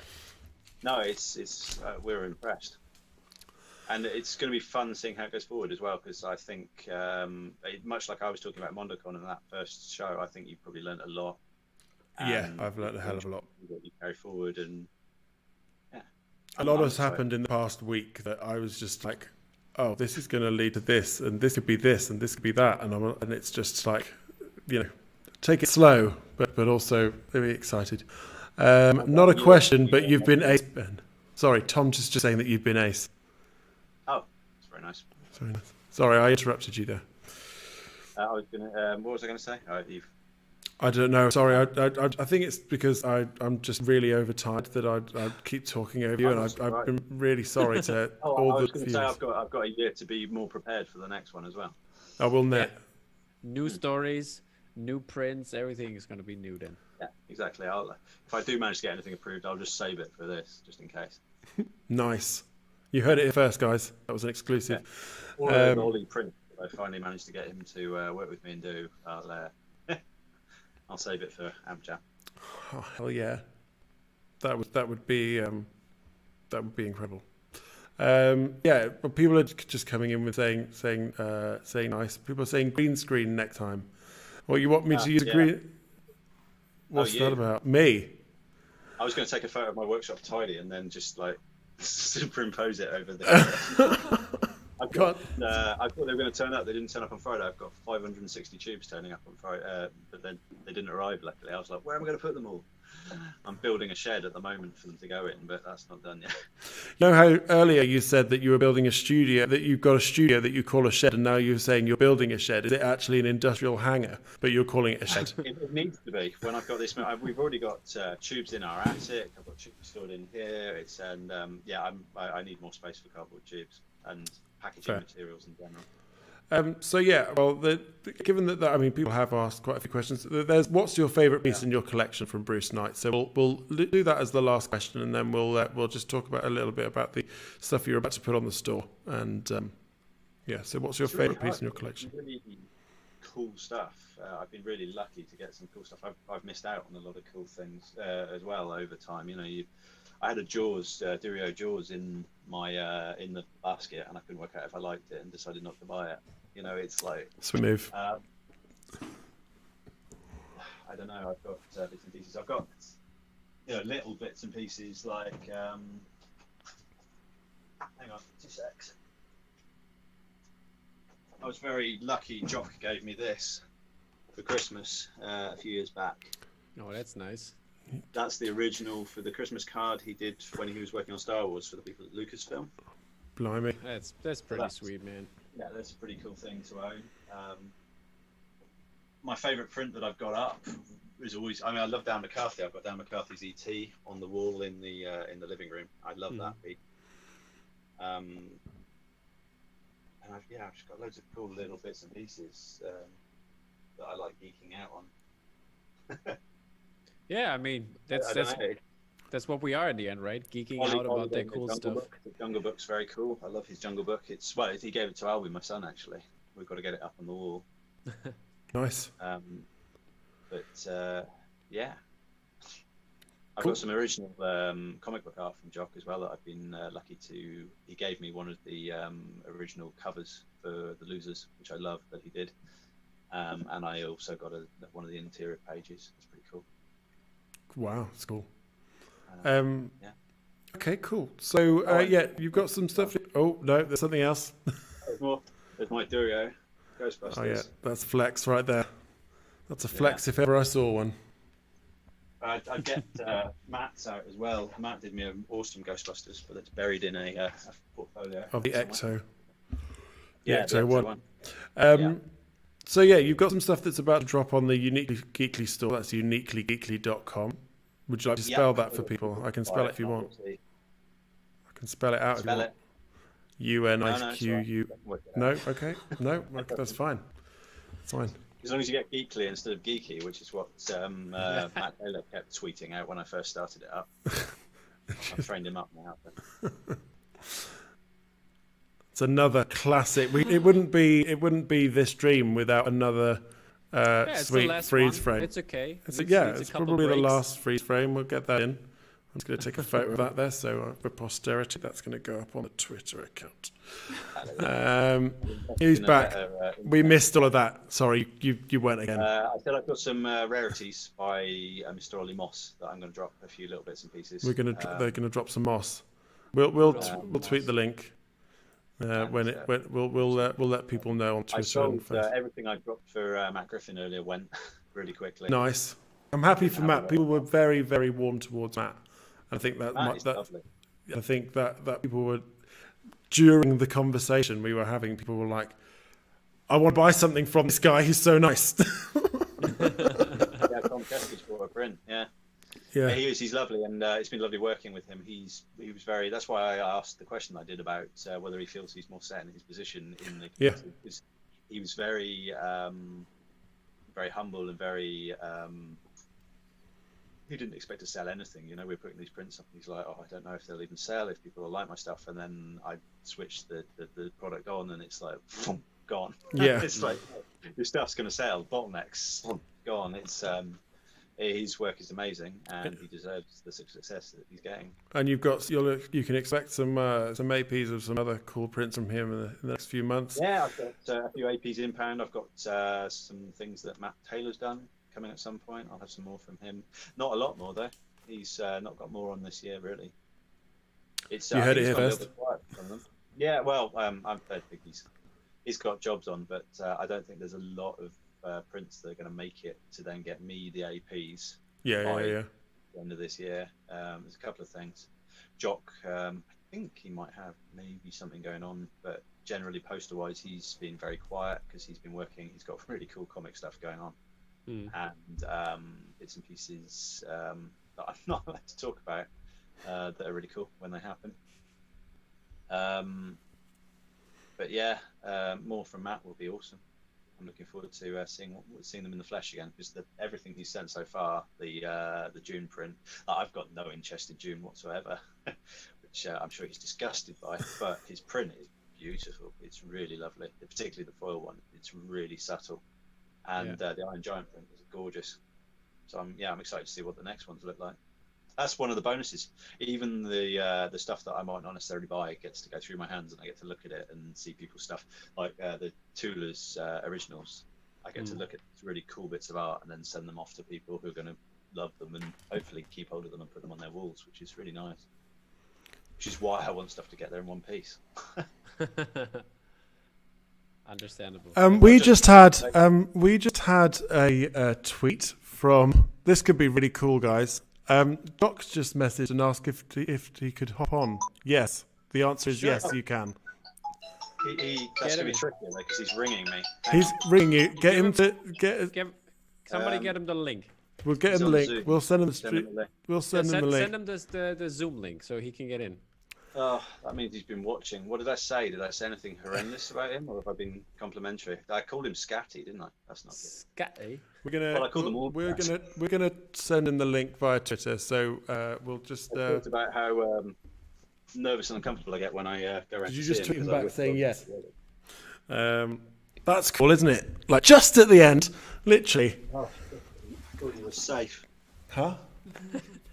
And then this happens. We'll get the link to him, and yeah. So stay tuned, people. I mean, this is a treat. This is a real treat. I was going to get to go and eat my roast dinner. That's a good thing. chill out. I can ask him as well that if he's gonna come on my podcast. Oh, nice! Yeah, get him on your podcast as well. I always wanted him, but I think I messaged him before, but I don't know if he had time or something. Something was in the way. Definitely. We have sent him the link via Twitter. He must have Zoom as well, because he's been doing Zoom calls during this lockdown. I think everyone's been. There you go. There you go. Trying to talk to him. This is a surprise. I didn't know this was going to happen. Just so everybody knows. Yeah, who would have? Come on. We see if we can get Matt Taylor on as well now. Well, yeah. Matt Taylor come on the show. No, we'll hopefully. Here he is. I can tell you already. He's going to be on the call. Yeah, here he is. Podcast in November. Jock. Oh my God! I can't believe it. Incredible. Does that mean I can go and you can just talk to him now? No. Come We on, need. I need you didn't the interaction between you two. Yeah, you did half the work for his piece. I got it in my flat file. So Here he is. He's having. Jock. Jock. Hello. How you doing, man? Hey. It's Hey, super can you hear me nice. okay? Yeah. Perfect. This is a pleasant surprise, man. Oh, cool. Thank you. I've just finished my dinner with the family, and Great. I logged on. And I saw Ben was still yapping, so I thought I'd come and say hello. That is very endearing. you Yeah. missed all the awkward bits where I talked about you then. What's it like? Yeah, we can ask the reverse question now. Jock, what's it like working with Bembo? He's a nightmare. Absolute nightmare. Come around, take all his stuff, never post it. No, he's great. He's great. He's been a godsend because I couldn't actually do it without him. To be perfectly honest, I've not had a lot of poster stuff out this last year or so. That kind of side of it and making sure the stuff goes out on time and safely to everyone is something that would be a bit of a nightmare for me. And Ben has been a godsend. So there you go. There's my little bit of honesty. He's actually lovely and he's fantastic. He is. He is incredibly lovely. He has been to Ollie Moss's mom's house. Has he been to your mom's house? My mum's no longer alive. So Oh, I'm sorry. That was a wrong question. Oh my! Sorry, I didn't do some research. I'm sorry. It's okay. Luckily, I'm the right person to make that kind of hiccup with. No, he hasn't. No, but we both live in Totnes, so we live nearby to each other. Mm-hmm. So I moved a bit further away. Yeah. I'm hoping to introduce him to my nephews and nieces just as soon as I can. Yeah, that's very great. Yeah, I've met my son. I've met his. So, Jock, we had a story about Empire Strikes Back that was printed, and that Ben basically did all the work, and you just did some drawings on there. So yeah. How's the story? Yeah, no, that's actually true, right, Ben? Yeah, his idea was I mean, I think I was chatting to Ollie originally about the idea of scenes that we know and love, but seen from a perspective that we've not seen before. I think that A New Hope is kind of maybe the most successful at that. It's kind of we all know that sequence, but you show it from a different perspective. And I can't remember, Ben. Did you like? I can't remember whether I had. Stickman drawing. Say again. I sent you that Stickman drawing. I've got it. I showed it to them yesterday. I've got it somewhere. Yeah, it's in the tweets. We put it on. I'm not sure where I put it, which is. And I was kicking around ideas for Empire, and Ben said, "How about this?" And then that was the one that got picked at the Monocon Audience Choice. So Ben gets 15% of all my royalties, of which there are none. Nice. Priscilla Nunn. I was going to ask you. So we're seeing Ben in explore some more creative. Obviously, well, he's designed one of your posters. So, but but we're seeing Basically. him. We're seeing him. Move into a more creative direction. For his company. Do you want to join him on that? As in, do some fresh stuff for him. Is that something you'd be interested in doing if you have the time? I know you're incredibly busy with comic book work, and that's why we maybe not have seen you so much with the posters lately. Yeah, I'd always happily do stuff with Ben, of course. Yeah, I've been missing doing posters, to be honest. I owe Mondo 3 or 4, I think, and the trouble is with comics, I come from comics really, and I love movies and posters as much as I do comics, but I started out in comics, and then kind of luckily these other kind of avenues opened up, and but I'm back. There's been maybe 3 comic projects that I've got on the go at the minute. I'm not working on them all right now, but comic deadlines are horrendous, basically. Like they don't leave a lot of room for much else, and for the last kind of year or so that's where I've been, and I've got projects right into next year as well, so I'm trying to find time to do some more poster stuff because I miss it a lot. It's a different pace to comics, but actually I've not spoken to Ben about any of this, so I don't know anything about it. I didn't want to make you sign yourself up for something that you need to have a think about, and stuff like that. But But yeah, I mean, of course, I would happily do stuff with Ben always. I think Ben's frozen, by the way. I don't know if you haven't seen the whole stream, but he's frozen a few times. He's back now. He's freezing. He's back now. Yeah. We've been taking photos every time he freezes because there's been various amusing faces that he's been making. Closed eyes, open mouths, open eyes, all sorts. When he comes to my studio, he just stands in the doorway and just freezes in exactly the same way. Is that what he did? Because we've been wondering if it's actually if he's not faking. Video. It's all video. Right. That's just my That's Ben. flight response. That's how he is in real life. Yeah. What's is it good to have Bembo as sort of a right hand man when it comes to doing conventions? Because we were talking about like the queues, and I've stood in one of those queues, to come see you, and they're long. They are long queues. You've got a big fan base. Does it help make it a little less sort of overwhelming, I guess? Yeah, it's amazing. It kind of it just takes some of the pressure off, really, so I can focus on just, meeting people and chatting about stuff, and not worrying so much about the kind of sales side and that kind of the more logistics side, it's a massive help. And, again, I probably wouldn't, like a thought bubble, for example, I wouldn't have that table if it was just me. Ben facilitates that, and Ben means that I'm able to do that and have stuff there for sale for people. If it was just me, I just wouldn't do it. A lot of guys kind of do conventions and have their stalls, and then they're kind of like 9 to 5. But I work enough at home. When I go to convention, I like to kind of show up for an hour or 2 and say hello and everything, and that means that I would not be able to sort out all the sales and everything else. So yeah, Ben's invaluable. He's awesome. He is awesome for setting up and packing down afterwards. Basically, Ben is the MVP for all the movie poster artists, the AMP artists out there. That's where I'm trying to position myself. Yeah. Yeah, definitely. So, Jock, oh, sorry. It's all good. Go ahead, Ben. Go ahead. I was going to say some of your fans as well are fairly fervent, and they want a bit of time from you. I think taking a bit of time from you is as much as everything they've read and everything they've seen of your work. It's a real special experience to just have a few moments of your time. So if I can help you to have more time to do that with the fans when they come to talk to you, that I like watching that. It's really fun to see.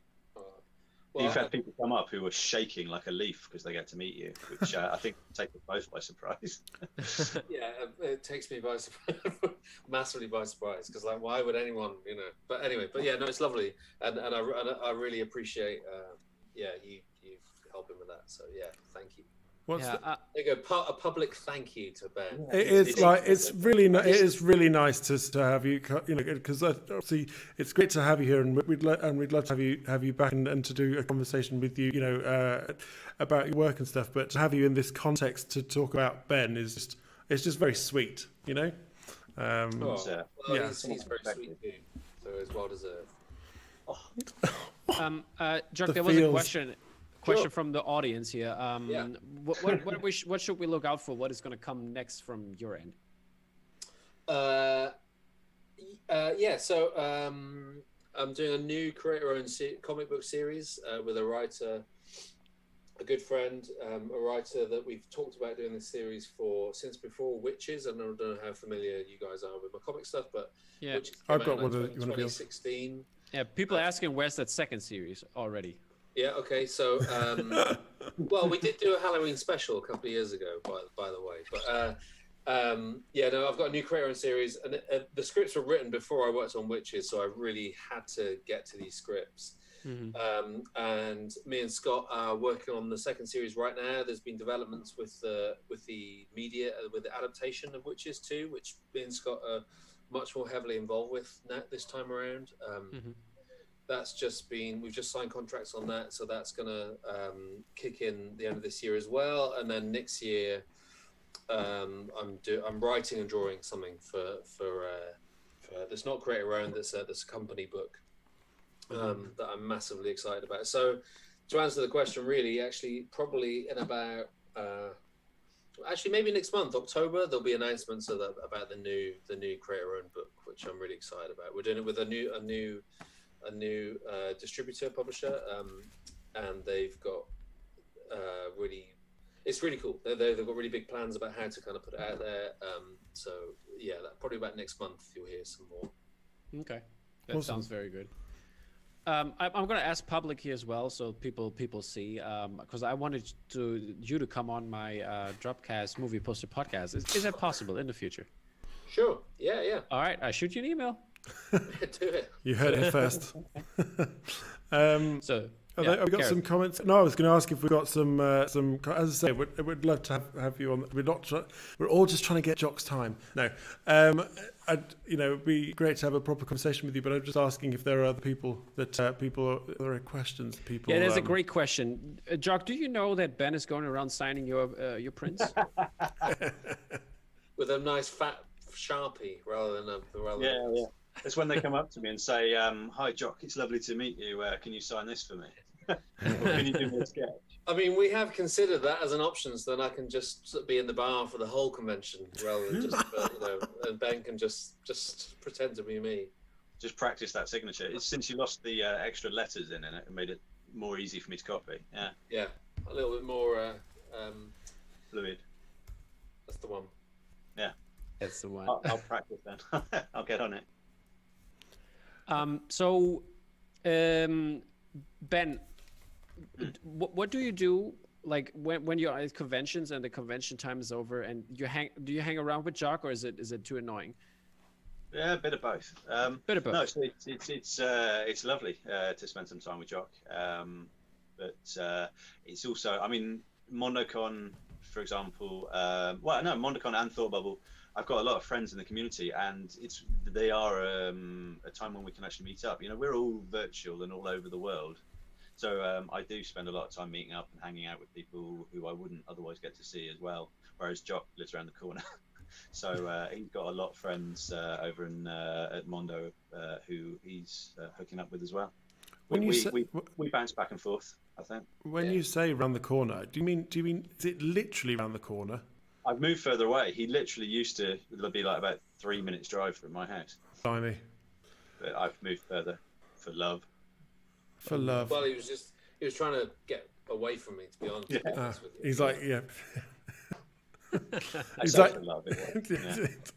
He moved away from you for, yeah. Why Uliga's praising your Halloween? we've got Y Ooligas praising your Halloween, Jock, but that's a lovely print. You. It's a lovely print. Thanks. I only have a few prints that well, just in general, actually, you find that you only like a few pieces that you've done. Most of it I don't like very much, and I wish could be better. But Halloween's one of the few ones that I still. Yeah. How do you like this one? Yeah, I spotted that. Thank you. Thanks for having that on your wall. Of course. I mean, I got the trilogy, the Star Wars trilogy, in the flat file, but wow, it has been up before. It's always I feel like in this community, it's always amazing if your stuff is actually on the wall, because all you guys seem to have hundreds of prints that live in drawers and stuff, which is lovely, but it's always nice to see it on the wall. So I mean, around my house, I mean, it's just basically one wall, but I think I have like around 40 to 50 pieces up, like smaller ones as well. So, but sure. So lots of stuff. If I'd known that Jock was turning up, I would have swapped one of those posters. I wouldn't have put Ollie's poster up. I would have want to do that. Ollie who? Ollie's mom. I did show when they were looking at my toys. I showed them the Batman. No, they've seen your Batman. We've got Ian Fraser asking. We've got Ian Fraser asking which of your posters, Jock, is your favourite. Given that you said that you like only a few of them, which one would you? I really like my Cannibal Holocaust poster that no one else does. That's fine. I think that's a really cool print. It's a crazy movie, man. I think that's a really cool print. But when I first met the Mondo guys, Mitch asked if there's any films I was interested in, and I sent him a list. Cannibal Holocaust was right up there. I think I sent him that. I think I sent him Last House on the Left. They're all kind of horror, kind of more kind of smaller horror stuff, because I didn't think at the time that I wasn't going to be the guy to jump on the Dark Knight or anything at the time. But Cannibal Holocaust was absolutely high on my list, and I think I'm proud of that one. I like Halloween. I like A New Hope. My favourite is Pan's Labyrinth. Just saying that. I don't know where you stand on that as when you look back at your own work, but that is my favourite. I love the art book. I have the art book. There's so many cool stuff in there. Oh wow, thanks Tom. Pan's Labyrinth. I'm glad you like it. That's one of those ones that was much better in my head. Which is what you find as an artist. Sometimes what it's really all about is trying to get your idea here into fruition, and most of the time that doesn't happen. Most of the time, either your technique or your ideas or your or life just gets in the way, and Pan's Labyrinth is one of those ones. I'm glad you like it, and I'm actually I think it's okay, but I kind of wanted it to be more than it was, and even the idea as well, I think could be better, could be strong, more effectively kind of done. Her outline made of food, I think, is a pretty strong idea, but it's kind of, I don't know. There's, it's not. I'm blabbering. You see, this. No, I was going to ask. It's fine. It's fine. But I was gonna ask. Given that, because that's quite a in the list of Mondo prints that have come out that have got something special about them with the variant. I mean, you sat with Guillermo del Toro to have them signed. So I hope your feelings towards that print aren't tainted. Don't taint the fact that you had the director of the film sitting next to you. That's a really good point. Is that two things actually. The reality is as well, I had to do that poster very, very quickly. I was speaking to Justin Ishmael, who ran Mondo at the time, just before San Diego, and he said, "We've not got anything by you. Could we get something by you so you can come by the booth and hang?" And the reason we chose one of Guillermo's films was because Justin is friends with Guillermo, and he knew that he could just literally drop him an email with to get approval rather than having to go through the studio. That's convenient. That's awesome. That's a flex right there. That's the best flex I had today. Yes. So, but that's how it came about, and he was like, how can we do this quickly? Mm-hmm. And he said, is there any of Guillermo's films? I said, yeah, Pan's Labyrinth, I think that's my favorite film of his. Did the sketch really quickly. I think this is literally like, I had maybe a week and a half to do it. If we were going to get it to to the printers in time to get it for San Diego. And by the way, I'm not down on the art. I think it's fine. It's just you asked specifically about Yeah, no, I know. I shouldn't have. It's one of those ones that, again, like the idea here is just slightly better than what came out. Which I'm sure if you spoke to any artist, that's what happens all the time. But yeah, no. So it was it was quite a quick process. But then I'd met Guillermo once before actually at the Mondo booth, and Justin was like, "Do you want to meet him?" And I was all just like, "Well, he's busy." But Justin like whispered in his ear like, "Oh, Jock's here," and Guillermo looked at me with these kind of wide eyes, kind of like, and I couldn't believe it. Like he knew my stuff. He liked what I did. Wow, that's great. Which was lovely. So then to see him again and do the signing with him was really cool. So no, yeah, you're right. Like that's a special poster for that reason, and often it is the experience of the whole thing is as important as me having problems with my own the way I rendered the fruit in the poster or something like that, which is really all we think about, but yeah, no, bigger than that. Yeah, it was a cool experience. Awesome. We got any questions coming in? I think there's a lot of people saying their favorite. I think a lot of people are shocked that Jock actually showed up. Yeah, people are a little bit gobsmacked. I'm gobsmacked, but I've managed to keep my chill. Looking over Jock's shoulder, and he's got Carl Urban's signature behind him, and he's got a stormtrooper with his own head on. Yeah, he's got a stormtrooper with his own head on. Can we see that closer to camera? Yeah. So this was well. Oh my when goodness! I had a beard. When you had a beard. See, that's why they One make. of my favourite things in his studio. That's just that's just. That was nothing. That was I worked on The Last Jedi, but when they were shooting Force Awakens, a friend of mine, a friend of a friend, ran the prop shop up there, and they were doing some test 3D scans and 3D prints, and they scanned me when I was up there during Force Awakens. Nice. And then when I was working on Last Jedi, my friend called me and he was like, "Go and see James." And I was like, "Why?" He goes, "Just go and see him." And I went up to the prop shop at Pinewood, and there was that, which weirdly became that's just insane. Which weirdly became that's what they give to directors and exec producers and stuff. But I was like a test for it. So, but it was like perfect, so kind of synchronicity that's now become that's fortuitous. Like the kind of perfect, memento for my time working on Star Wars, even though it wasn't specifically. Yeah. But I mean, that's a great memento. It's right, isn't it? I will take it. Yeah, no. Even with your hat on. Yeah, Jimmy is asking, are there any recent horrors that you'd like to have a stab at? I love the language there that you'd like to have a stab at with the horrors. It's nice. It's nice. My favorite film of recent years is Midsommar. Actually, I'm not sure whether I've got particularly anything to add, to the. It's been very popular. But I thought Midsommar was amazing, and I recently watched Hereditary, actually by the same guy. That's a great director. I liked It Follows. I thought that was great. But yeah, I'd say Midsommar was the one that really, really got me recently. I forgot. Did you watch the director's cut, the 3-hour long one? No. Is it worth it? It gives it a little more sense of the whole vibe, where this all comes from, and some more exposure shots in that exposition shots in that regard. But I liked it a little bit better than the regular version.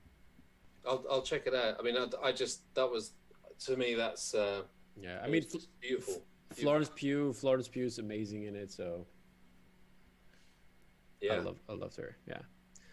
Any other movies you really did you watch Tenet yet? Not yet. But are you going to, or still? Yeah. Okay. Yeah, just not made it yet. I'm just debating whether to see it at the cinema or not. Really, I mean, Paint and Seafront's probably quite quiet on a Wednesday afternoon. I might go and watch it there randomly. There's a load of drive-through things happening at the moment up at Exeter Racecourse and things like that. Is there? Right. Yeah. Painting is lovely. Painting is not lovely. Don't knock it. I have an affection for Painton. I used to go to like holidays in Torquay and stuff, and go to Painton, and my stepdad is from Painton, so yeah. Oh, there you go. I have an affection for that place. I lived in Painton for 6 months for a little while when I was younger. I love how Ben's like, it is not lovely. I'm like, okay, look, I have got childhood memories, okay? Yeah, so English Riviera. Yeah. Don't disregard those, Ben. Yeah. Albion and all that. I've got a film I want Jock to do a poster for me that I've mentioned before. Which one? Go on. Hang on. Whoa. If it's Ben, it's probably Ghostbusters. Oh no, it's Edge of Darkness. No. Ah, okay. Close. You got one word right. Edge of Tomorrow. That's the one. That's what I meant. Sorry. Just because I think you do a good job of it. Yeah, Ghostbusters is definitely up there, or just a blank Ghostbusters comic cover would be awesome. But Edge of Tomorrow is. Didn't Live Die Repeat. Yeah, Live Die Repeat. Yeah, didn't Gaps or probably one of the brothers did one lately in a commission for Edge of Tomorrow. Really? Or I think it's still coming out though. I've missed my window then. Yeah, Dobroradsky brothers come on the show. I'm just looking to see if there were any some questions there. I'd say people were very excited to see that you appeared out of nowhere. But what I wanted to know is, are there going to be any more? Because that's what I asked you before you went to the Amazon thing you did a couple weeks back. Oh yeah. Jock, yeah. Because I asked you because I wanted to see some more architecture drawings like you did for Heat. Is there something like that in the works, or is it in the future maybe? No, or is it no more drawing of little windows? I'm done with that. No, not specifically. Though I do, I wouldn't necessarily have thought that I enjoy drawing buildings, but I do seem to have an affinity for drawing buildings. But Heat was kind of like the ultimate expression of that, like that poster as well. Like, I'm glad people like it because that had a long gestation. I was going to do it with another gallery years ago, and they really tried to push me away from. I had that idea. Like, for me, Heat. It's one of my favorite films, and for me, Heat. Yeah. Los Angeles is the character sort of thing, and that was the core idea of that poster, obviously. But the gallery really tried to push me into like the guns and the hockey mask, which I completely understand. Yeah.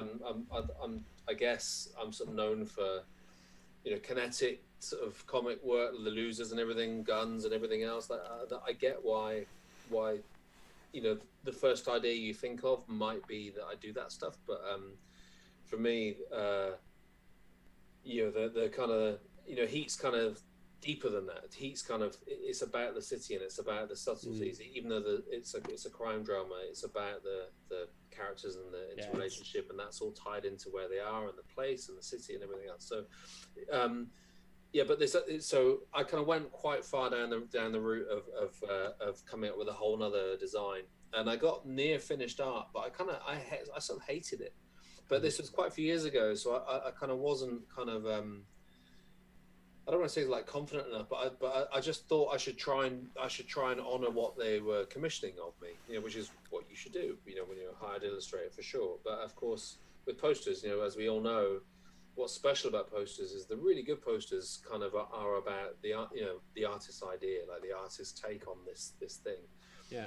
And they kind of pushed me down this other route, and it got to the point where it was nearly finished art, and he was like, I don't know, maybe we could have more. And I was like, you know what, I'm out, I'm done, sort of thing, And really, I should have said at the very beginning, which I've done for some of my private commissions, which I've not done very many of, but they're also some of my favorite posters that I've done, because I've kind of said, this is my idea for this. Like, do you want it? Rather than saying, I'd love to do that film, and then you get 100 people saying, could it be like this or this? And can you include this? And can you include this? And Heat was very much like that. It was like, well, this is my idea for Heat. Do you want to do it? And sort of found the right home for it. And but yeah, to answer your question, like that drawing, I've spent more on that original drawing than I have on anything in I bet 10 years. I think it took about 4 days to ink the whole city. It was such a cool piece, though. Just that. Thanks, Ben. Yeah, you know, I mean, it was a labour of love. You know, I knew that. Yeah. That's what I wanted it. That's what I wanted it to be. It was the sissy. That's you know, like if the drawing isn't kind of doesn't carry it, then the whole poster fails, kind of thing. You know, so I wanted it to be like a. I wanted to have that kind of that involvement, you know, with the drawing. But yeah, so it took longer than anything I've done in a long time. But also to answer your question, there was a lot of buildings in that drawings, and but actually, the project next year is all set in one city, so there's going to be a lot more buildings. So yeah, there's a question that's come in here, and I don't know, it's Jimmy. I don't know if that is James Henshaw. But he says Vice Press have a very British sensibility about the properties they work on. I think he's talking about, you know, it being British properties, you know, like there's Thunderbirds and there's Wallace and Gromit and others and some other things. But he said, is there anything you would want to work with them on? But I think is there something that's, I suppose, another way of saying that without making it look like you are actually going to say, yes, I'm going to work with someone, would be, is there something that's sort of quintessentially British that you'd love to work on? Well, I love doing Alex Garland's movies, you know, and then doing posters for them. I've not done Annihilation, you know, yet. It's what Bruce someone literally just said, please do an Annihilation print, building on your concept art. Yeah, thanks. Yeah, so maybe one day, you know, Annihilation. I feel like Alex and DNA, that is the production company that does those movies. They're British. They're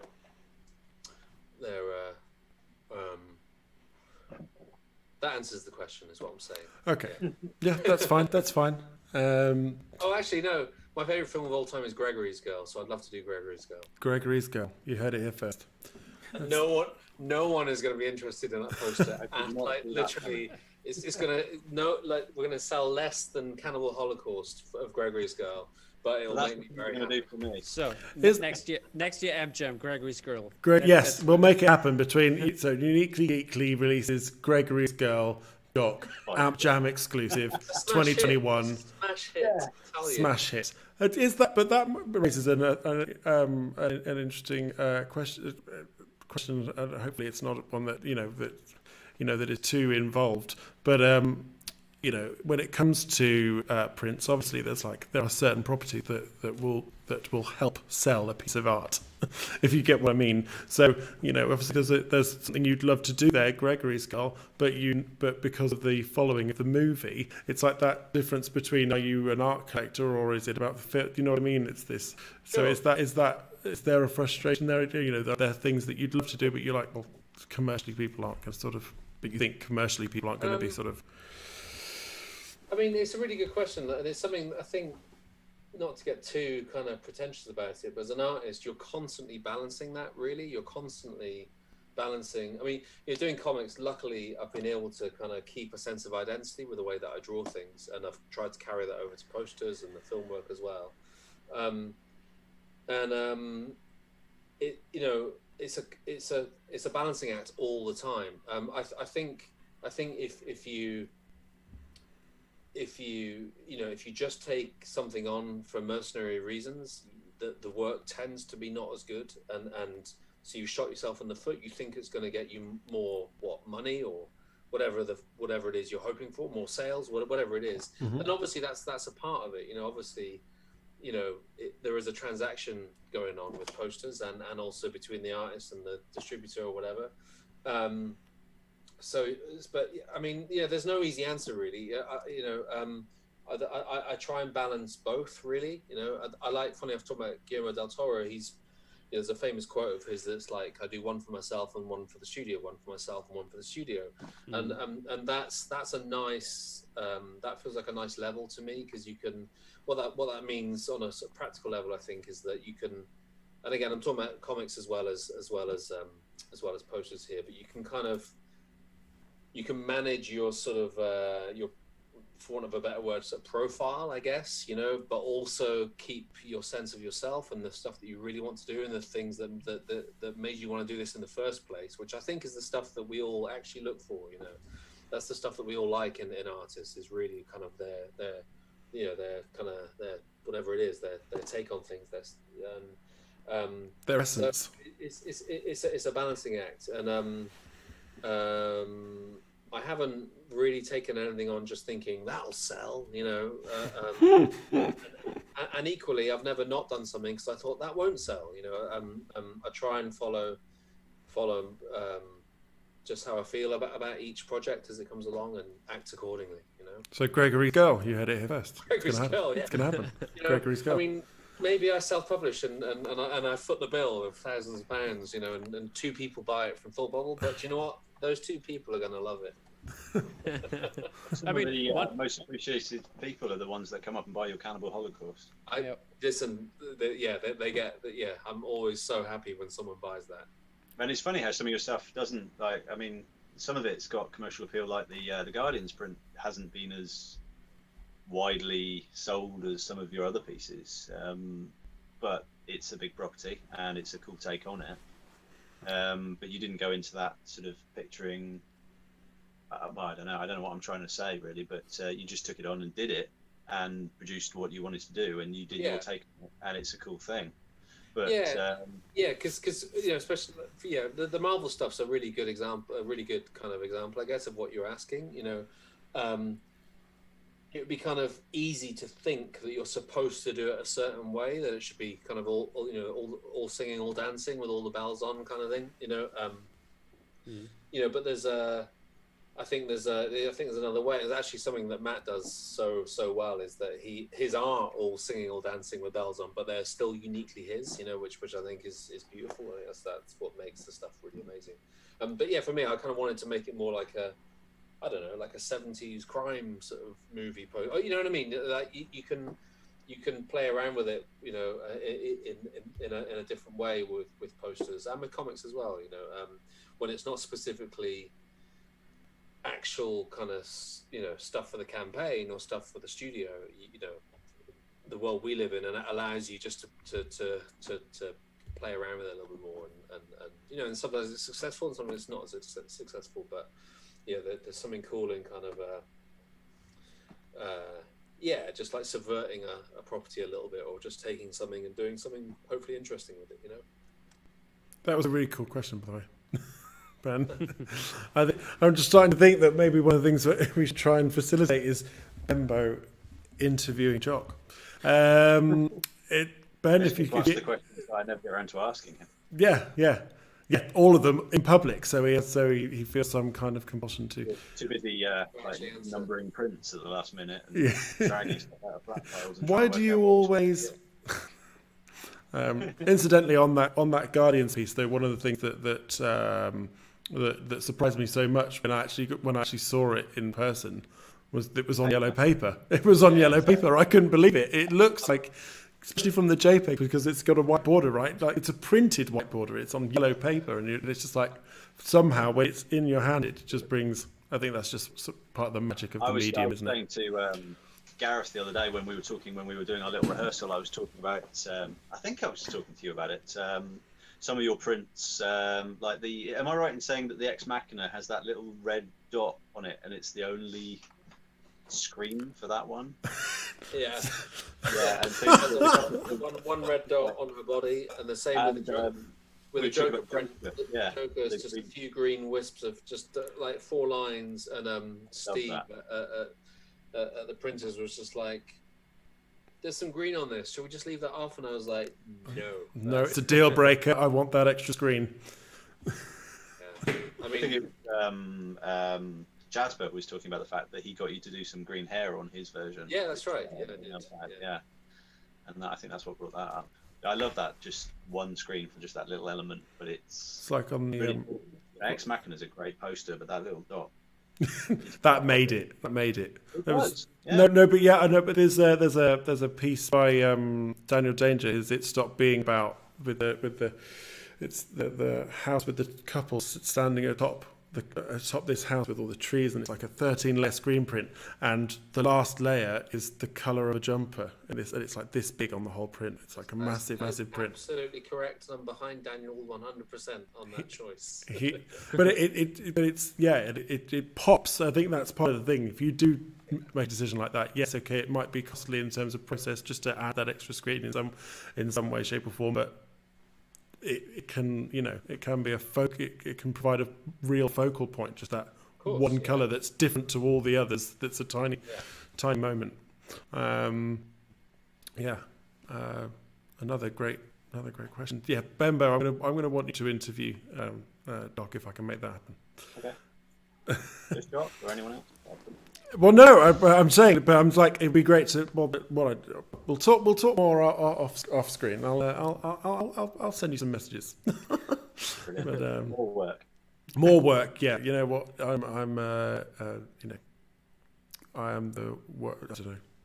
Well, hopefully I'm going to ship a few prints for Jock. We're going to do a little sale, I think, at some point soon. Yeah. Well, it would be good to coincide it with that, maybe. Leftovers that are knocking around the flat files. Sounds good. Yes. Yeah. Let's do it. Somebody pointing out how bad I was saying Daniel Dane of the piece with the house. I did say it stopped being about. It's got a very long title. It's like a 15-word title. Okay, I can't remember the entire name. This has been awesome. I don't know if there's anything anybody else wants to ask while we're here. I know that we're coming around to the 2-hour mark, and I'm sure Ben probably needs the toilet as much as I do. No, I don't need the toilet. Actually. You don't? Oh, none of us do. Well, okay. I mean, this has been such a pleasure to have this as the last session. That And it was literally the last minute. minute. Even know about it. I was about to bring it to a close and say thank you guys for attending the first AMPjam. And Key, by the way, we have a Key is the person who's been operating all the streaming stuff. She's my one of my best friends, and she's been helping me out, as is Tom. And she just hands me her phone, going, "Yeah, Jock's just messaged us saying, can he come on stream?" I was like, literally the minute before I ended it all. I just rock up. Stay open beyond hours. Let's have a look. They don't call him a Jock star for nothing. Jockstar, rockstar thing. Anyway, is that how we're leaving it? Really?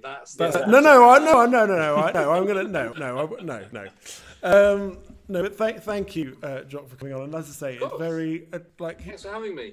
Bembo is a. We will be mentioning the drops that are going to happen. He's going to drop some Ollie Moss prints, but he is a much beloved member of the community. I'm not going to get emotional about it, but he is much beloved.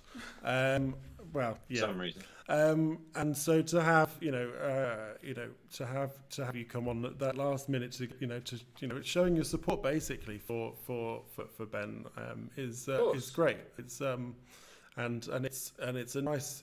One of the things that we've sort of learned that I've learned during this is just to see how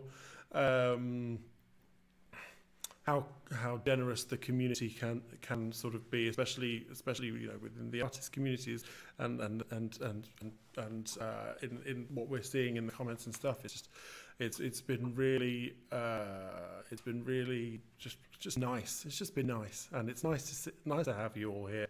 Well, thank you. Also from my side, thank you again, Gareth, for making this possible.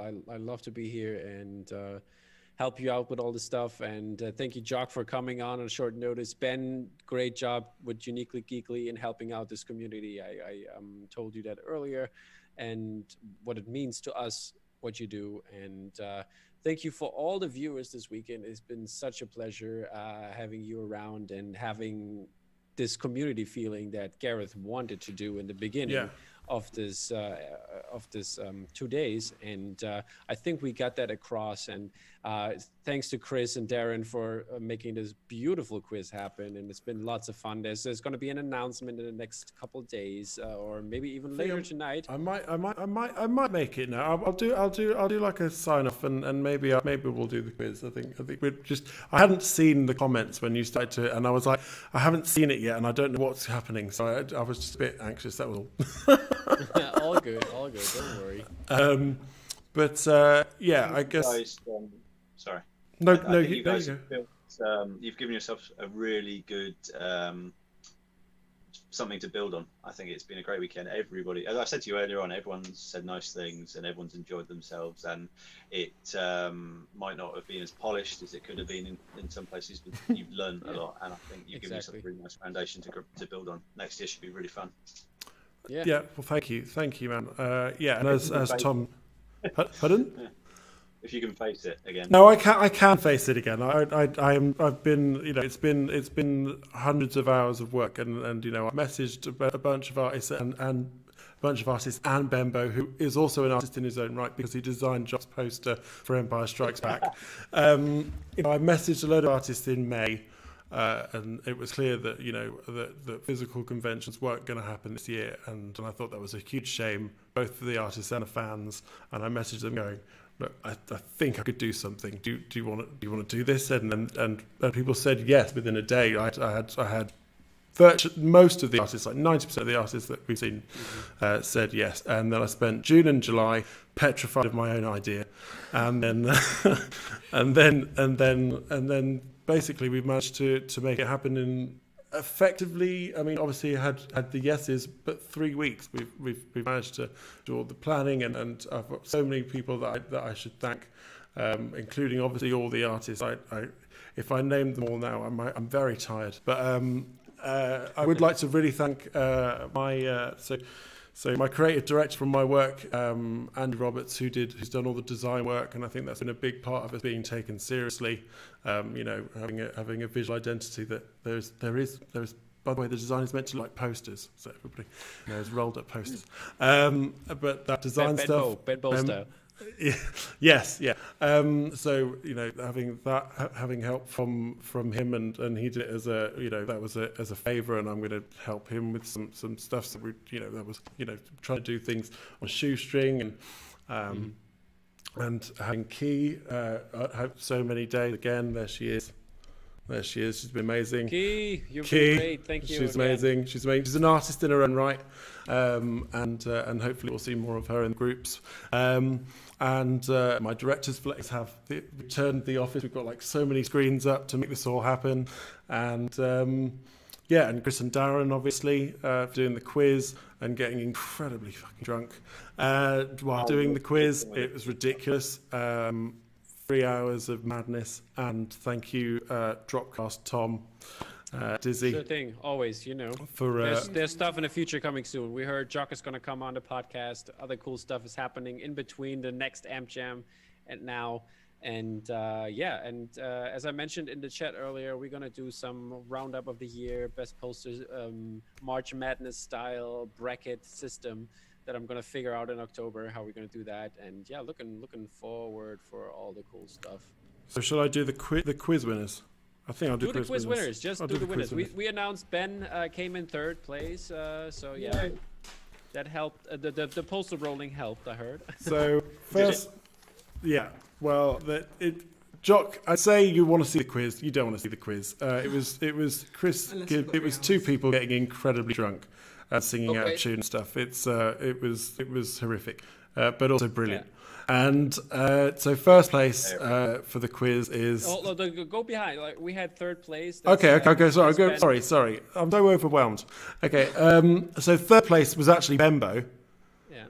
But if it had won, I'd have felt very conflicted giving him the prize because he's It was very close though. 5 points. There's 5 points in it. Second place is.